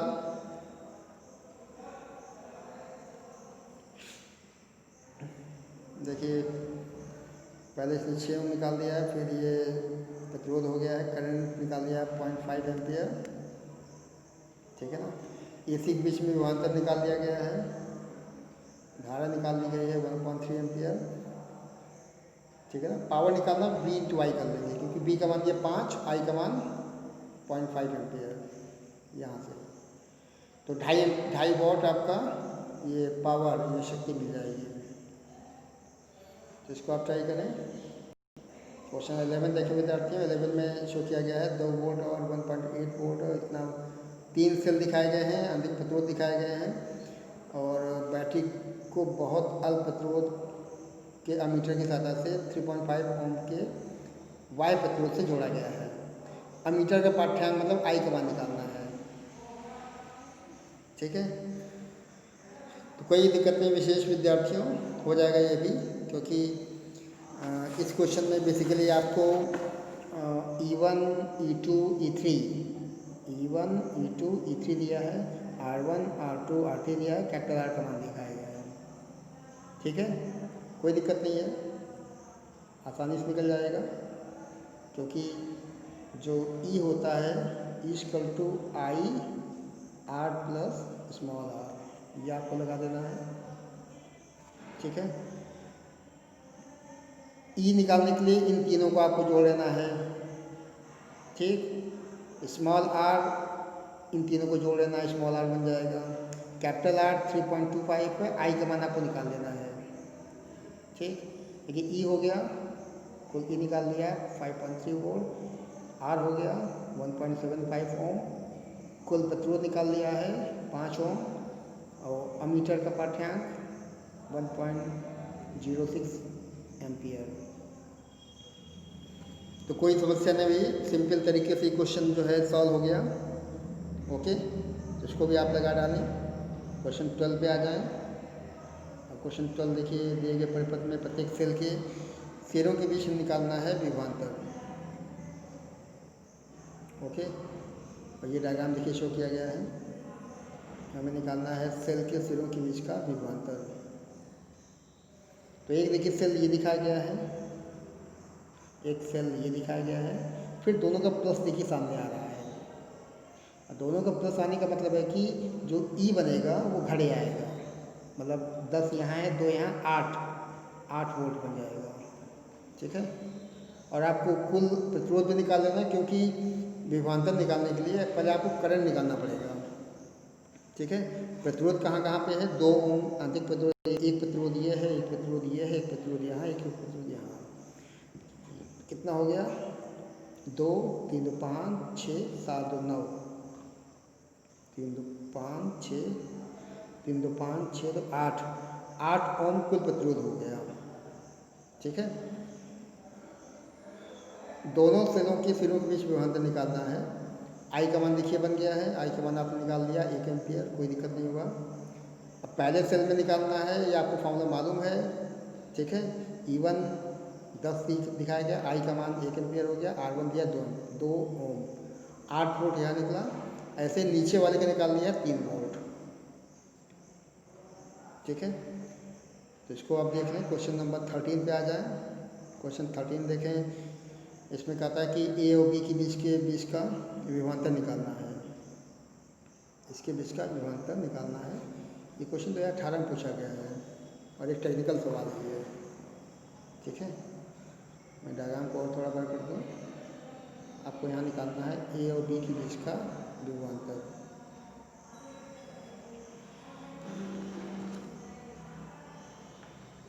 ठीक है, एक ए और बी के बीच का विभवांतर निकालना है। ओके, तो देखिए एक सेल ये दिखाया गया 10 वोल्ट का, एक सेल ये दिखाया गया है 2 वोल्ट का, एक सेल यहाँ दिखाया गया है 4 वोल्ट का, 3 2 और ये 1 ओम का प्रतिरोध दिखाया गया है। तो निश्चित रूप से करंट फ्लो होना है, यहाँ से I1 दिखा दिया है, यहाँ से प्लस से I2 दिखा दिया है, और यहाँ से I3 दिखा दिया है। ठीक है, एक बंद पाश ये बन गया है, एक बंद पाश ये बन गया है, दोनों में किरचॉफ का द्वितीय नियम सिग्मा IR = सिग्मा ये लगा देना है। ठीक है, ओके। तो विद्यार्थियों, लेकिन आपको ये ध्यान देना है कि इक्वेशन बंद पाश 1 और 2 की मदद से अगर आप 2 इक्वेशन बनाते हैं, है ना, उसके बाद चूँकि 3 करंट है, एक ये I1 I2 I3, सॉल्यूशन नहीं बन पाएगा, है ना, क्योंकि 3 अज्ञात राशियाँ होंगी I1 I2 I3 फॉर्म में, जबकि 2 ही आपके पास होंगे इक्वेशंस, तो थर्ड इक्वेशन भी बनाना पड़ेगा। तो ऐसे केस में थर्ड इक्वेशन कैसे बनेगा, ऐसे केस में आपको ये चीज़ ध्यान रखनी पड़ेगी कि जो तीनों करंट का जो योगफल होगा I1 + I2 + I3, उनका जो कुल योगफल होगा 0 होगा। एक समीकरण ये बन जाएगा। ठीक है, इसके बाद कोई समस्या नहीं होगी, सॉल्यूशन निकल जाएगा। देखिए इसने वही किया है पहले, और इसने तीनों करंट को जोड़ के 0 दिखा दिया है। उसके बाद देखिए बंद पाश ये बन जाएगा, पहला बंद पाश ये ऊपर वाला, दूसरा बंद पाश नीचे वाला, एक बंद पाश ये चला पहला ABCDA के फॉर्म में। ओके, इसमें देखिए क्या क्या है, करंट I1, इसमें I1 हो जाएगा, I1 × 3 I2 इंटू 2 जो कि उल्टी डायरेक्शन है, और 10 ये है, 4 यहाँ पे है। ठीक है, तो देखिए 1/5 पहले वाले में इसने जो है सिग्मा या सिग्मा ये दिखा दिया है। ओके, पहला इक्वेशन बन गया। ऐसे ही दूसरे 1/5 में दिखा दें, नीचे वाले में दूसरे 1/5 में किरचॉफ का द्वितीय नियम KVL फिर से लगा दिया है। ओके, तो यहाँ चालू करते हैं। इक्वेशन नंबर सेकंड ये बन गया है। 3 इक्वेशन बने हैं, है ना। 3 इक्वेशन कौन कौन से हैं इसको भी आपको देख लेना है। पहला तो ये बन जाएगा विद्यार्थियों, ठीक है। दूसरा इक्वेशन और तीसरा ये नीचे बन गया है, ये है सेकंड इक्वेशन। ओके, और इसके नीचे ये दिखा गया है थर्ड इक्वेशन। इन तीनों को हल कर लेना है। I1 I2 I3 आपके पास हो जाएगा। I1 2 एम्पियर निकल रहा है, I1 2 एम्पियर, I2 शून्य निकल रहा है, ठीक है। और V निकाल लिया है, जो फॉर्मूला पता है E-IR से 4 वोल्ट हो जाएगा, ठीक है। क्वेश्चन नंबर 14 पे आ जाए। क्वेश्चन नंबर 14 शो किया गया है। क्वेश्चन 14 देखिए विद्यार्थियों। क्वेश्चन 14 देखिए, ए और सी पूछा गया है। ए और सी के बीच में हमें निकालना है विभवांतर, ठीक है। तो विभवांतर आप तभी निकाल पाएंगे जब आपको करंट मालूम होगा। तो इस डायग्राम को मैं थोड़ा बड़ा करके आपको समझा देता हूँ, उसके बाद फिर थ्योरी बता देता हूँ उसके नीचे जो शो किया। देखिए विद्यार्थी, इसको आप समझ लें ध्यान से।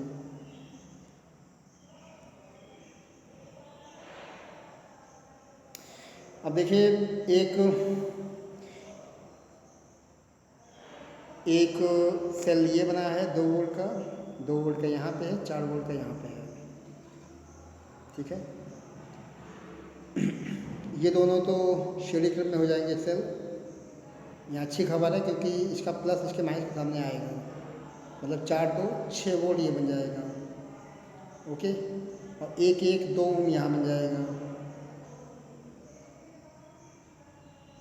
ओके, 1 1 2 ओम यहाँ बन जाएगा। और यहाँ अच्छी खबर नहीं है क्योंकि प्लस के सामने प्लस आ रहा है, तो यहाँ ई का मान 1 वोल्ट हो जाएगा। यहाँ 1 वोल्ट, यहाँ कितना कुल 6 वोल्ट, कुल प्रतिरोध 2 ओम यहाँ और 2 ओम यहाँ, ठीक है।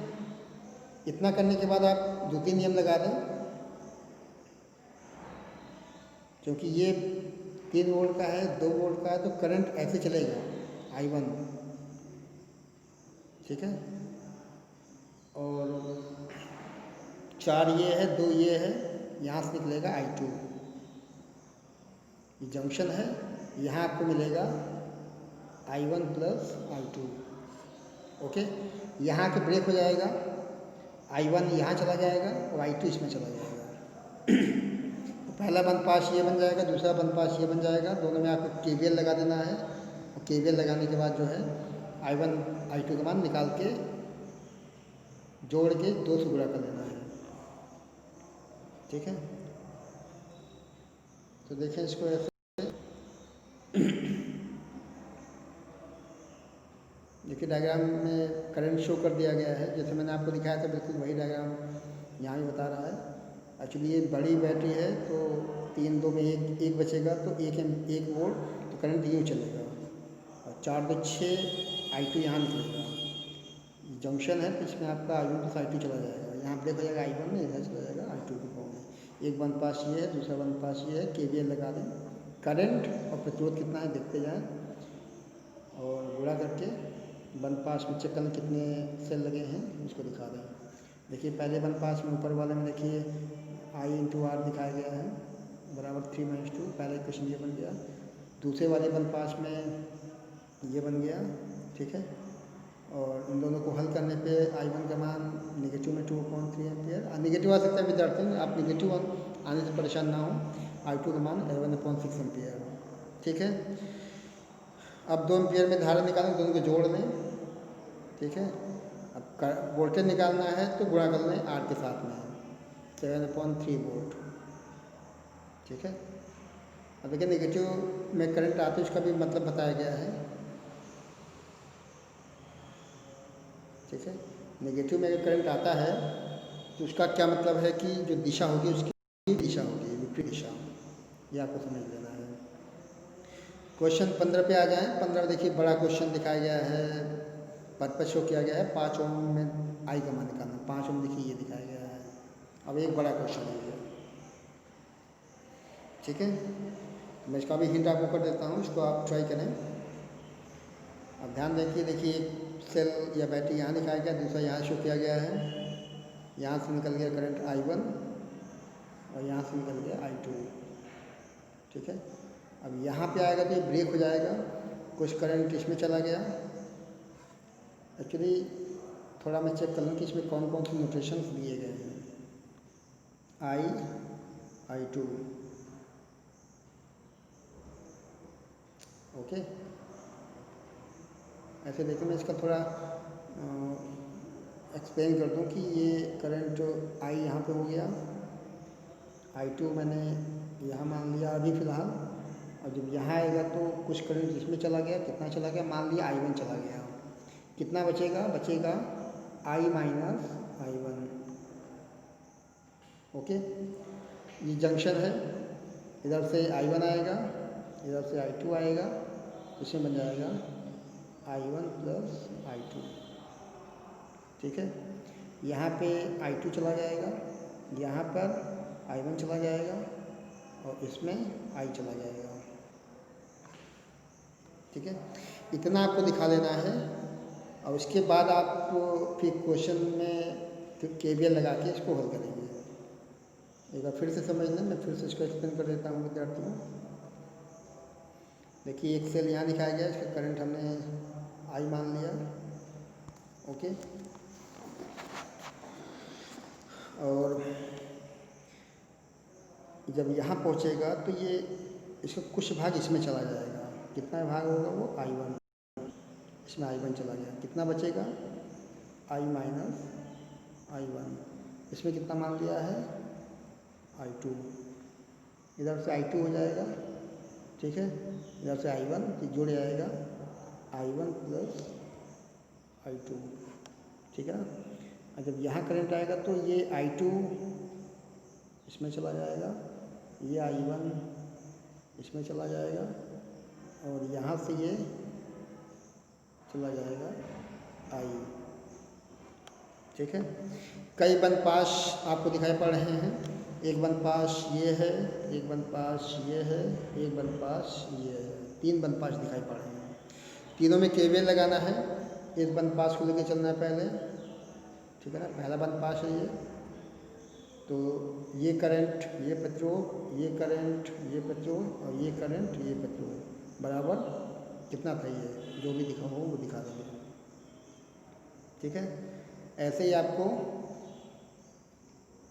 दूसरे बंद पास में आ जाना है। दूसरे एलम क्या है? दूसरे एलम देखिए ये है दूसरा बंद पास, यहाँ भी आपको KVL लगा देना है। ठीक है। तो ये करंट ये प्रतिरोध 2 × I1। दिशा देखेंगे क्लॉकवाइज एंटी क्लॉकवाइज, ये ऐसे चलाना है क्लॉकवाइज, ऐसे जो ये चलना है इसमें।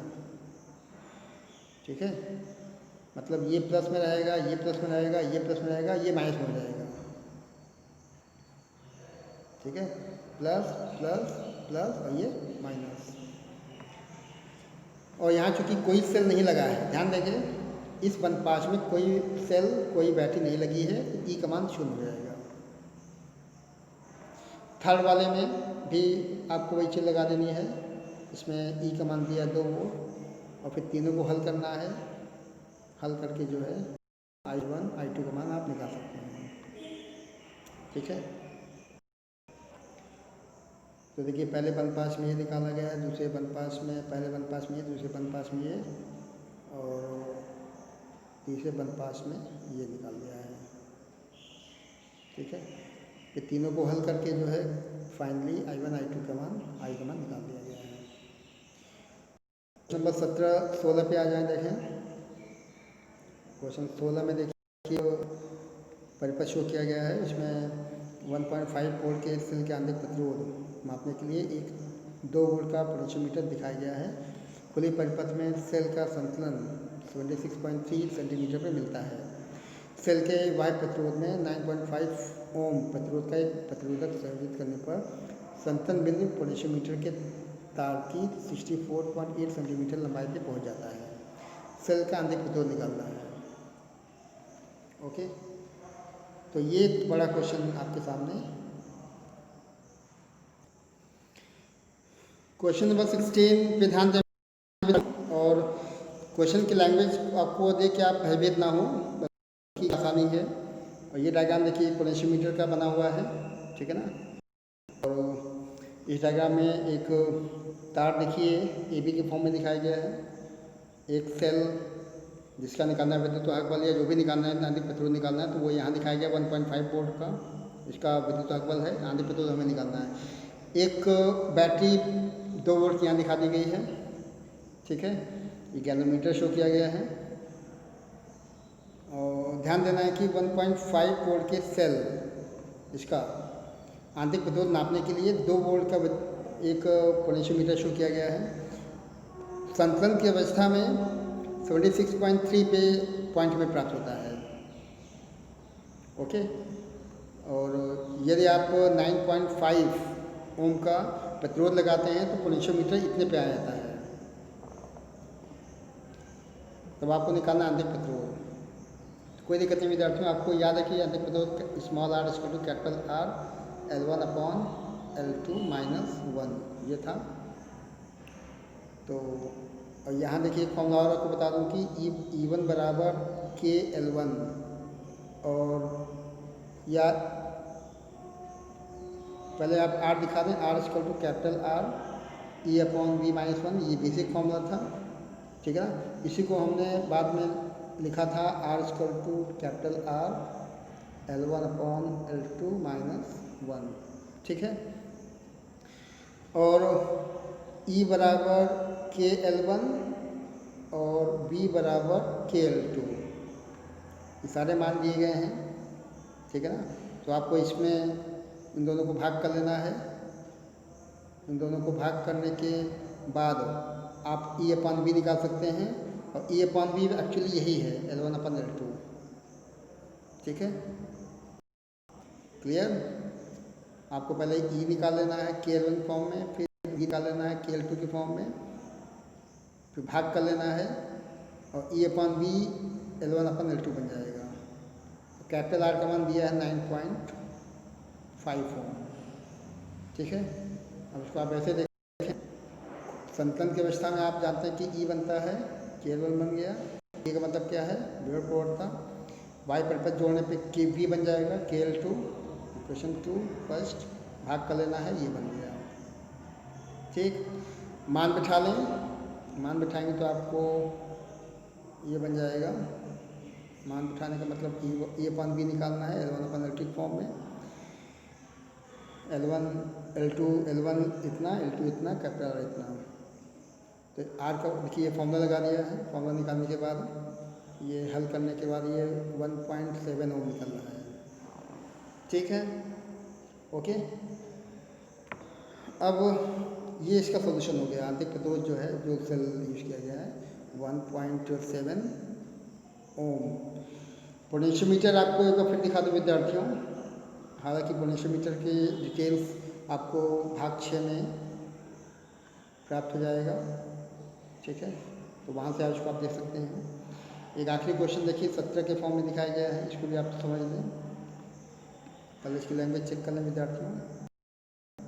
एक परिपथ शो किया गया है और परिपथ में जो है एक 10 ओम का प्रतिरोध 1 मीटर लंबा तार जो कि AB के फॉर्म में शो किया गया है। बाकी आंकड़े सब इसमें दिखाए गए हैं। विभव प्रवणता निकालनी है, साथ में निकालनी है AU की लंबाई, ठीक। अब आप ध्यान दें कि 2 वोल्ट सेल का है, ये बैटरी का सेल का 1.5 शो किया गया है, ठीक है। और हमें निकालना है विभव प्रवणता और साथ में अविच्छेद की अवस्था में तार AO की लंबाई, ओके, तो पहले आपको आई निकाल लेना है, क्योंकि के निकालने के लिए, विभव प्रवणता निकालने के लिए आपको V/L चाहिए, ठीक है ना। और V निकालने के लिए आपको I मालूम होना चाहिए, और I निकालने के लिए आपको प्रतिरोध मालूम होना चाहिए, ठीक है। तो ये 15 और 10 आप देख पाते हैं, ये श्रेणी क्रम में शो किए गए हैं। तो देखिए परिपथ का प्रतिरोध 25 ओम दिखा दिया है, कुल प्रतिरोध 25 ओम। करंट निकाल लिया V/R से 0.08 एम्पियर, क्योंकि V का मान दिया है 2 वोल्ट, ठीक है ना। AB के सिरों के बीच का विभवांतर निकाला गया B = YR से 0.8 वोल्ट हो जाएगा। अब आप निकाल सकते हैं K की वैल्यू, K = V/L 0.008 वोल्ट पर सेंटीमीटर। ये K का मान हो गया। K का मतलब विभव प्रवणता, इसका आपको मान निकालना अच्छी प्रकार से आना चाहिए, क्योंकि बोर्ड में अक्सर डायग्राम के साथ में पहला ये होता है कि आप पोटेंशियल ग्रेडियंट आपको निकालना है, ठीक है। अब छेद की अवस्था में एओ की लंबाई भी पूछी गई है, तो ये भी हम लोग निकालेंगे। इसको एक बार फिर समझ लें क्या किया गया है। पहले आपने कुल R निकाल लिया है, फिर I का मान निकाला, AB के सिरों के बीच का विभवांतर निकाल लिया I/R से, क्योंकि R का मान 10 ओम दिया गया है तार का। K निकालना V/L से, ये बन गया। अब विक्षेप में क्या पूछा है, अविक्षेप की अवस्था में तार AO की लंबाई, AO की लंबाई, एक्चुअली ये पूरी लंबाई 100 सेंटीमीटर होती है, और यहाँ आपको ये लंबाई पूछी है अविक्षेप की अवस्था में। तो अविक्षेप का मतलब G से कोई करंट नहीं ले जानी है, ठीक है ना। और चूँकि नीचे भी कुछ वैल्यू दिखाई गई हैं, G में कोई करंट नहीं पास होगा, ये दोनों श्रेणी क्रम हो जाएंगे। आप नीचे ऊपर डायग्राम देख लीजिएगा, कुल प्रतिरोध इतना हो गया, धारा निकाल दी गई है, इसके सिरों पर विभवांतर निकाला है 0.3 वोल्ट, ठीक है। अब आपको फॉर्मूला है V = K/L, ठीक है ना।